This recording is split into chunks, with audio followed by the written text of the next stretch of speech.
कार्तिक मास कथा 20वां अध्याय हो।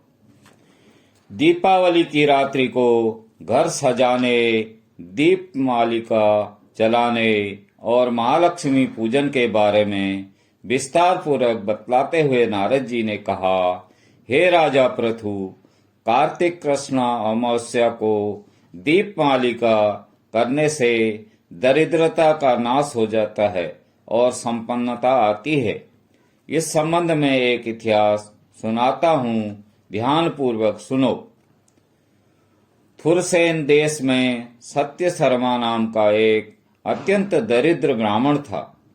उसके मन में एकमात्र यही कामना थी कि यदि मेरे पास धन हो तो मैं उसे यज्ञ, दान, पूजा पाठ आदि कार्यों में व्यय करूं। अपनी दरिद्रता के निवारण का उपाय पूछने पर एक विद्वान ने उसे बताया कि तुम शिवजी की आराधना करो।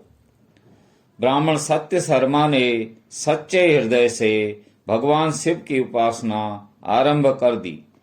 1 वर्ष बीतने पर शिवजी ब्राह्मण का रूप धारण करके उसके पास आए और बोले, हे विप्र, धन प्राप्ति के लिए तुम राजा के पास जाकर उससे वरदान मांगो कि कार्तिक की अमावस्या को तुम्हारे सिवाय कोई अपने घर में दीपक न जलाए। ब्राह्मण ने ऐसा ही किया और राजा ने उनकी बात स्वीकार करके कार्तिक कृष्ण चतुर्दशी को सारे शहर में ढिढोरा पिटवा दिया कि अमावस्या को कोई भी अपने घर में दीपक न जलावे। राजा की आज्ञा मानकर अमावस्या की रात्रि को किसी ने भी दीपक नहीं जलाया।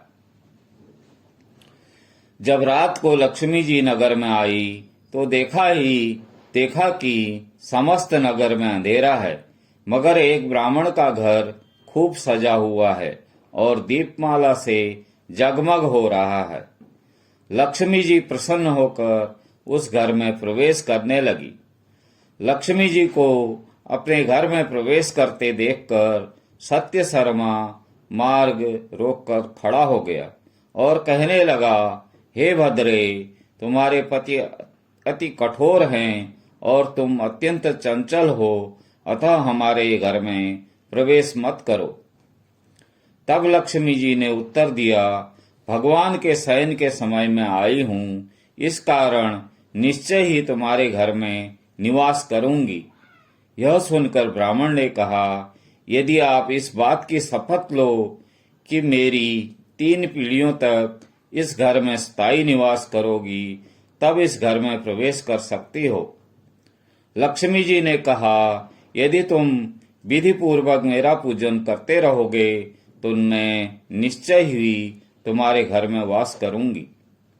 यह सुनकर ब्राह्मण ने पूछा कि मैं किस विधि से आपका पूजन करूं, आप मुझे पूरा विधि विधान बतलाइए।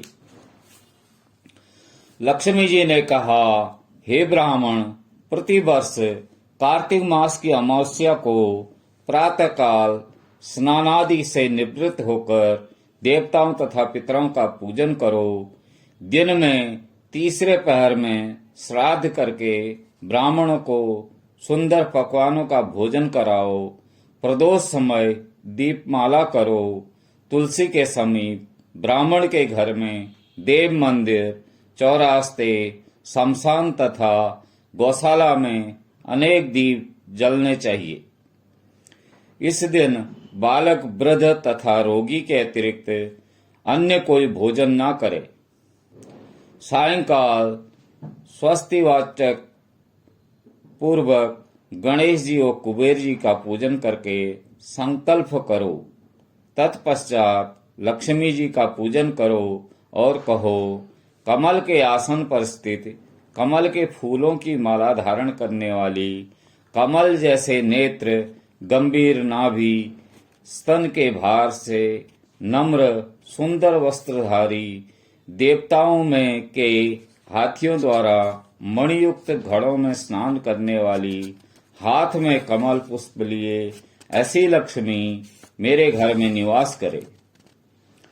सर्वप्रथम लक्ष्मी जी को आसन दो, फिर पाद्य, अर्घ्य, आचमन, स्नान, वस्त्र, धूप, दीप, नैवेद्य, जल, तांबुल व सुपारी इन सभी वस्तुओं को अर्पण करके नमस्कार करो। दीप जलाओ और समस्त रात्रि भगवान का कीर्तन करो। इस प्रकार कुबेर तथा लक्ष्मी जी का पूजन करके ब्राह्मणों को भोजन कराने के बाद बंधु बांधवों सहित स्वयं भी भोजन करो। सत्य शर्मा ने विधिवत इसी प्रकार किया, जिससे उसके यहाँ काफी धन धान्य हो गया। इसके बाद अनेक अनेक यज्ञ और धार्मिक कार्य किए। जीवन के संध्या काल में सत्य शर्मा विरक्त होकर मथुरा चला गया और वहीं पर समाधिस्थ होकर विष्णुलोक को प्राप्त हुआ। इति 20वां अध्याय समाप्तम्। भज मन नारायण